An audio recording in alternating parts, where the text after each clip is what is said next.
زیادہ حساس اور سینسٹیو پہلو ہے وہ عورت کے پاس ہے۔ یہ بالکل ایسے ہے جیسے کوئی شخص باغ لگاتا ہے، اس میں چھوٹے چھوٹے پودے یا بیج لگاتا ہے تو دو ملازم رکھتا ہے، ایک کی ذمہ داری ہے کہ انہیں وقت پر پانی دے، ان کی دیکھ بھال کرے، انہیں کھاد دے اور انہیں کیڑے مکوڑوں سے بچائے اور انہیں اچھے تناور درخت یا پھلدار درخت بنائے۔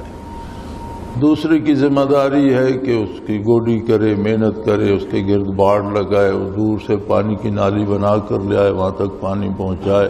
یعنی یہ جو باہر کا مشقت کا کام ہے، محنت کا، سختی کا کام ہے، وہ مرد کے ذمہ لگایا گیا کہ اس کا وجود ایسا ہے کہ وہ محنت، مشقت، سختی برداشت کر سکتا ہے۔ جو نازک اور حساس کام تھا، جو شخص جسے انسان کو، مرد کو جب وجود سخت دیا گیا تو اس کا مزاج بھی سخت ہے، اس کی گفتگو میں بھی سختی ہوتی ہے۔ عورت کو مشقت کرنے کے لیے وجود نہیں دیا گیا، تربیت کرنے کے لیے دیا گیا۔ اس کی باتوں میں شفقت، رحمت، محبت، پیار وہ زیادہ ہوتا ہے۔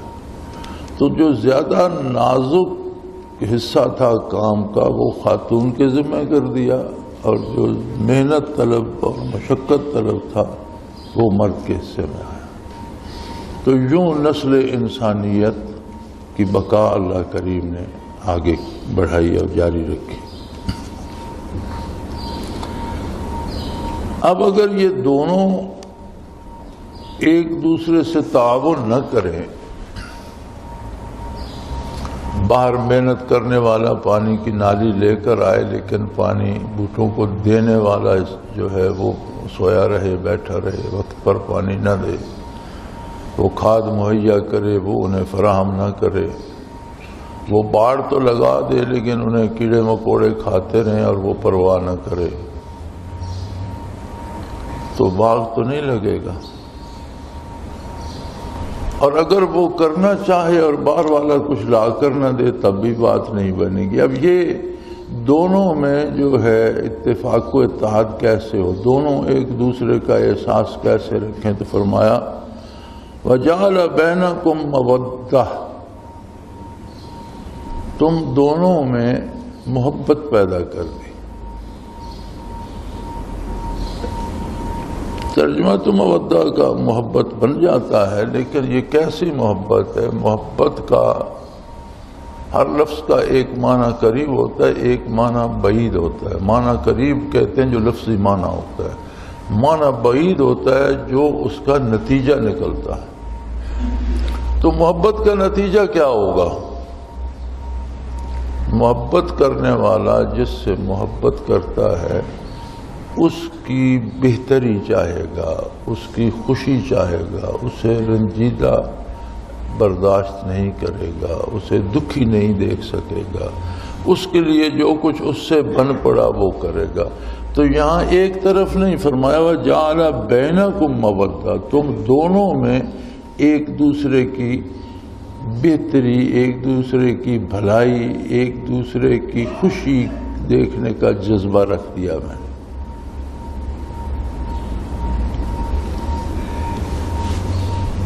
یعنی میاں اور بیوی دونوں میں اللہ کریم نے ایسا جذبہ رکھ دیا کہ دونوں ایک دوسرے کی بہتری چاہتے ہیں۔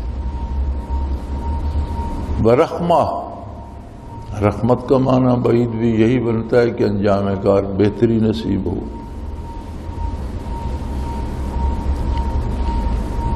تو جہاں اطاعت الہی اٹھ جاتی ہے، ایمان کمزور پڑ جاتا ہے، وہاں سے یہ مودت اور رحمت بھی ختم ہو جاتی ہے۔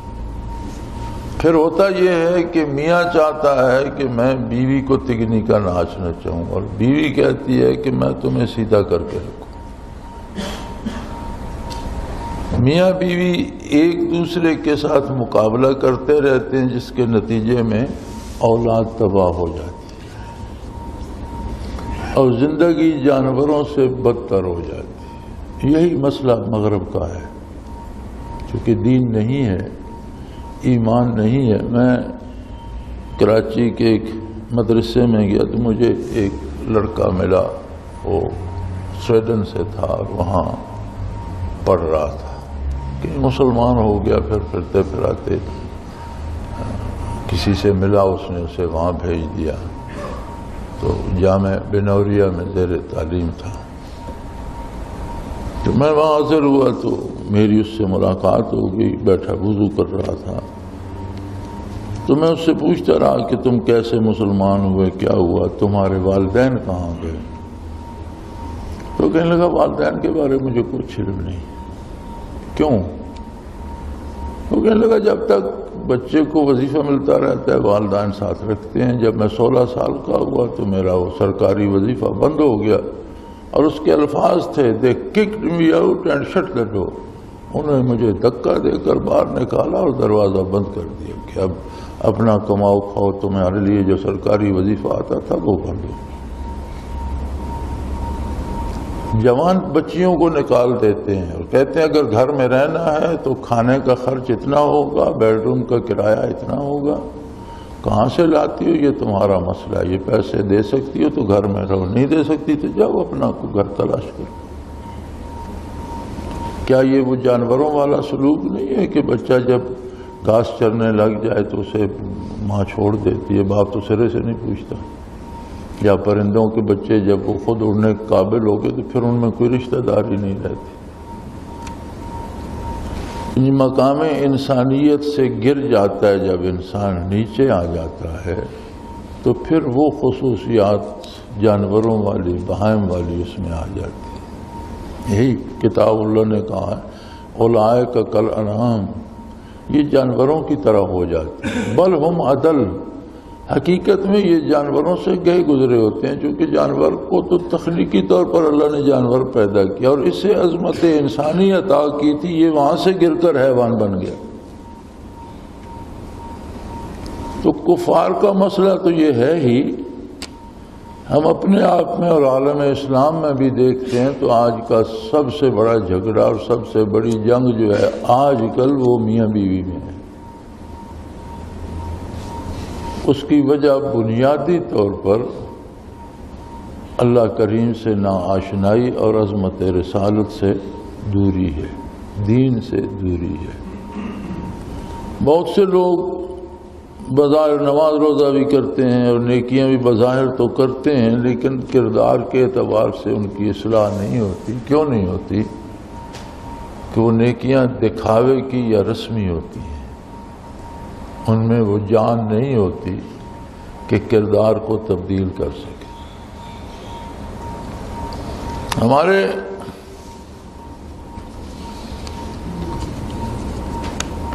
جو برائے نام عالم ہیں اور یہ وہ لوگ ہیں جنہوں نے دین کو پیشہ بنا لیا ہے، کوئی بھی چیز جب وہ پیشہ بن جاتی ہے تو پیشے کے تقاضے کچھ اور ہوتے ہیں۔ اب دکانداری پیشہ ہے تو پیشے کے تقاضے کچھ اور ہوتے ہیں، دکاندار کے پاس گاہک جائے گا، وہ اس کی گرم سرد بات بھی سن لے گا، اسے چیزیں دکھائے گا، وہ خریدے نہ خریدے، وہ ایک کپڑے کے دکاندار سے 25 تھان کھلوا لے گا، وہ خوش دلی سے کھولتا رہے گا، وہ نہیں خریدتا چلا جائے، دوسرا آئے گا وہ خرید لے گا، وہ اس سے لڑنے نہیں لگ پڑے گا کہ اتنے تھان کھلوائے خریدا کچھ نہیں، یا یہ میں 2 کھول چکا ہوں تیسرا نہیں، کبھی ایسا کہتا ہے؟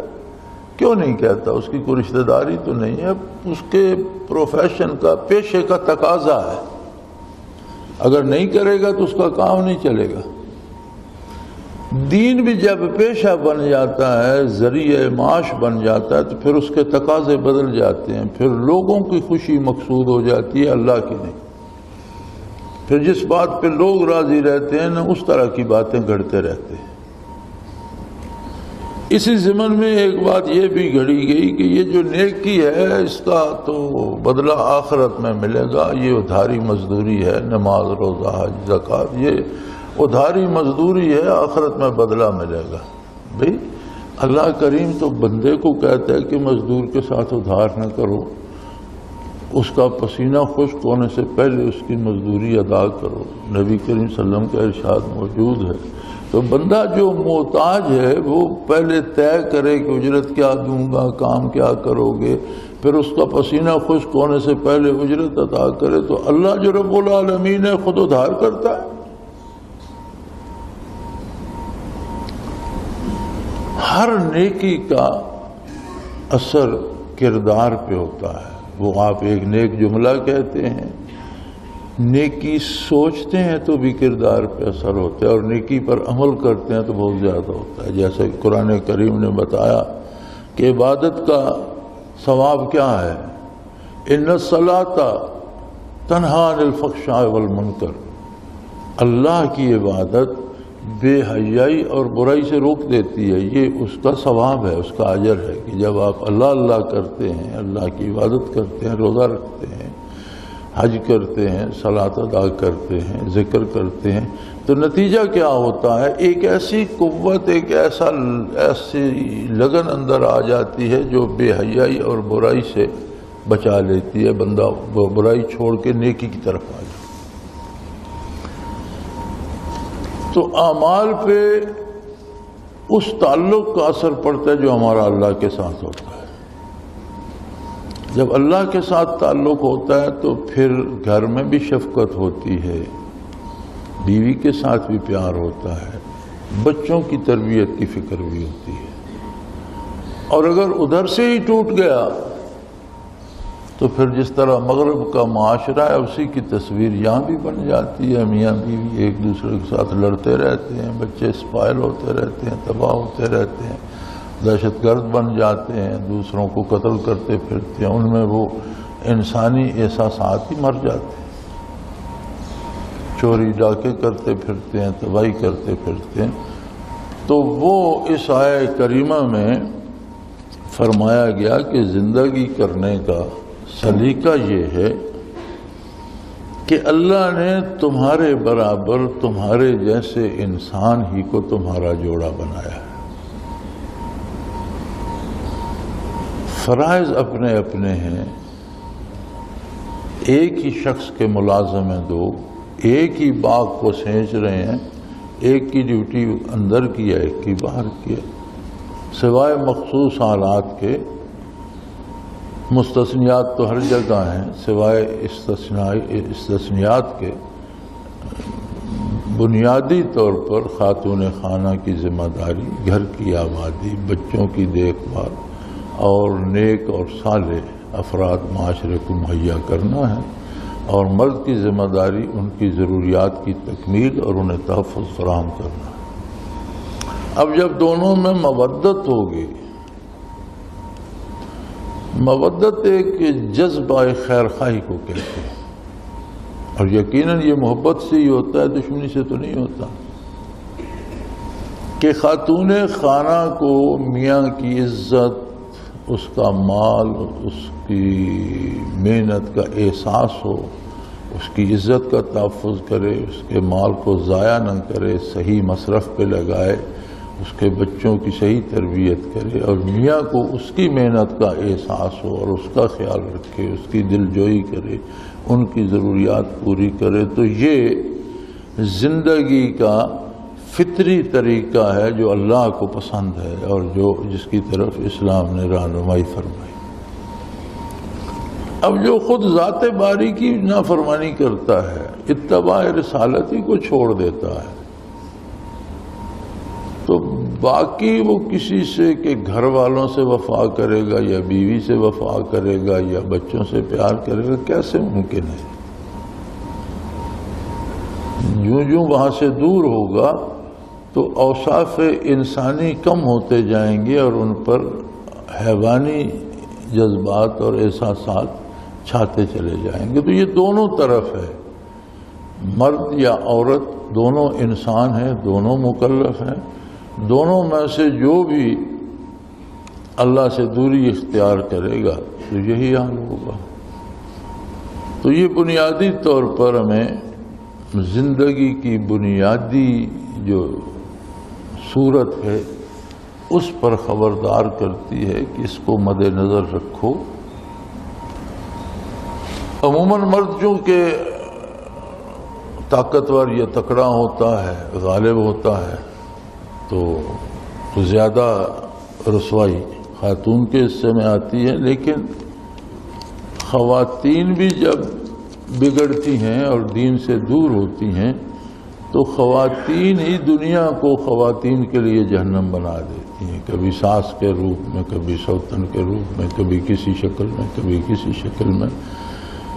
اگر دیکھا جائے معاشرے کو مطالعہ کیا جائے تو میں سمجھتا ہوں کہ اتنے ظلم مرد خواتین پہ نہیں کرتے جتنے خواتین پہ کرتی۔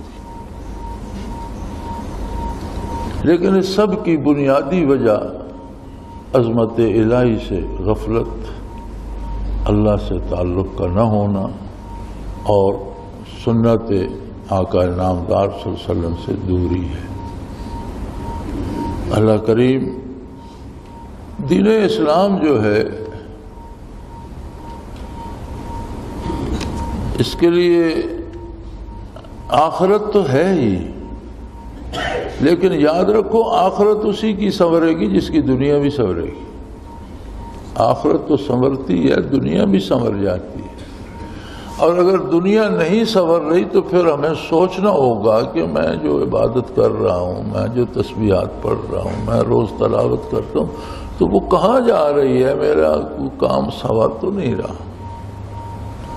دنیا سنورنے کا مطلب یہ ہوتا ہے کہ یہ نہیں کہ وہ بیمار نہیں ہوتا یا اس پہ دکھ تکلیف، یہ تو زندگی کے نشیب و فراز ہیں، صحت کے ساتھ بیماری بھی ہے، بیماری کے بعد صحت بھی ہے، تنگ دستی بھی ہے، فراخی بھی ہے، یہ سارے نشیب و فراز سے گزرتا ہے، لیکن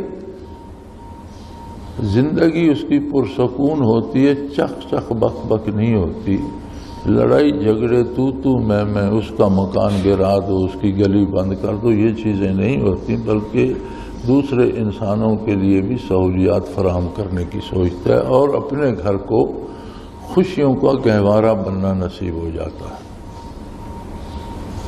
اسلام نے زندگی کے ہر شعبے میں انگلی پکڑ کر بندے کی رہنمائی کی ہے، شرط صرف یہ ہے کہ کوئی اسلام کی رہنمائی چاہے۔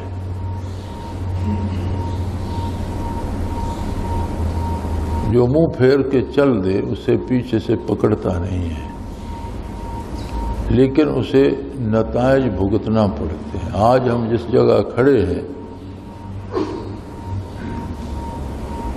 اور جتنا زور ہم حالات کو ٹھیک کرنے کے لیے لگا رہے ہیں، اس کی بنیادی وجہ صرف اور صرف دین سے دوری ہے۔ اگر آج بھی ہم واپس آ جائیں حق کی طرف، سچ کی طرف، ہر بندے کے حقوق کا لحاظ رکھا جائے، ہر بندہ اپنے فرائض ادا کرے، جو جس معیار کا بندہ ہے اس کے حقوق اور فرائض کا تعیین کی جائے اور اپنی حد میں رہے، تو آج بھی سب کچھ سنور جاتا ہے، کچھ مشکل نہیں ہے۔ لیکن اگر ہم گولی کو گولی سے ٹھنڈا کرنا چاہیں گے تو شاید یہ بہت لمبا کام ہوگا، یہ ایک دو دن میں ختم نہیں ہوتا، اس میں قومیں ختم ہو جاتی ہیں اور یہ مقابلے ختم نہیں ہوتے۔ یہ کوئی علاج نہیں ہے کہ دہشت گردی ہے تو پھر گولیاں چلانا شروع کر دو، ادھر سے گولی چل رہی، ادھر سے بھی گولی چل رہی ہے۔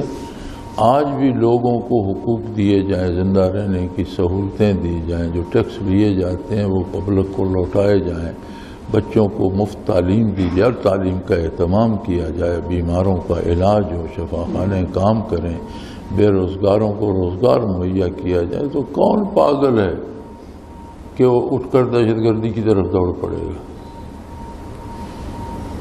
لیکن ایک طرف عیاشی ہو اور کتے بھی بسکٹ کھائیں اور دوسری طرف بچے بھی ایک ٹکڑے روٹی کے لیے ترس رہے ہیں اور رو رہے ہوں، تو پھر دہشت گردی ہوگی، لوگ لڑیں گے۔ تو ہمارا بنیادی مسئلہ میری رائے میں دین سے دوری ہے۔ اللہ ہمیں توفیق دے، ہم دین کو سمجھیں اور اس پر عمل کی توفیق نصیب ہو تو حالات آج بھی سنبھل سکتے ہیں۔ وآخر دعوانا ان الحمدللہ رب العالمین، الحمدللہ رب العالمین، والصلاة والسلام علی حبیبہ محمد۔ اللہم ربنا لا تقتلنا بغضبک ولا تہلکنا بعذابک واعف عنا قبل ذلک، اللہم ربنا لا تسلط علینا من لا يرحمنا، انت ولینا فی سفرنا وحضرنا فی مالنا وآلنا، انت ولینا فی الدنیا والآخرہ، توفنا مسلمین والحقنا بالصالحین اللهم ربنا عليك توكلنا وإليك أنبنا وإليك المصير اللهم ربنا صل لنا أمورنا كلها في ديننا ودنيانا رب يسر رب يسر رب يسر ولا تعسر من الخير اللهم انصر الإسلام والمسلمين اللهم ايدنا سبحانه وصلى الله تعالى على حبيبه محمد وعلى آله وصحبه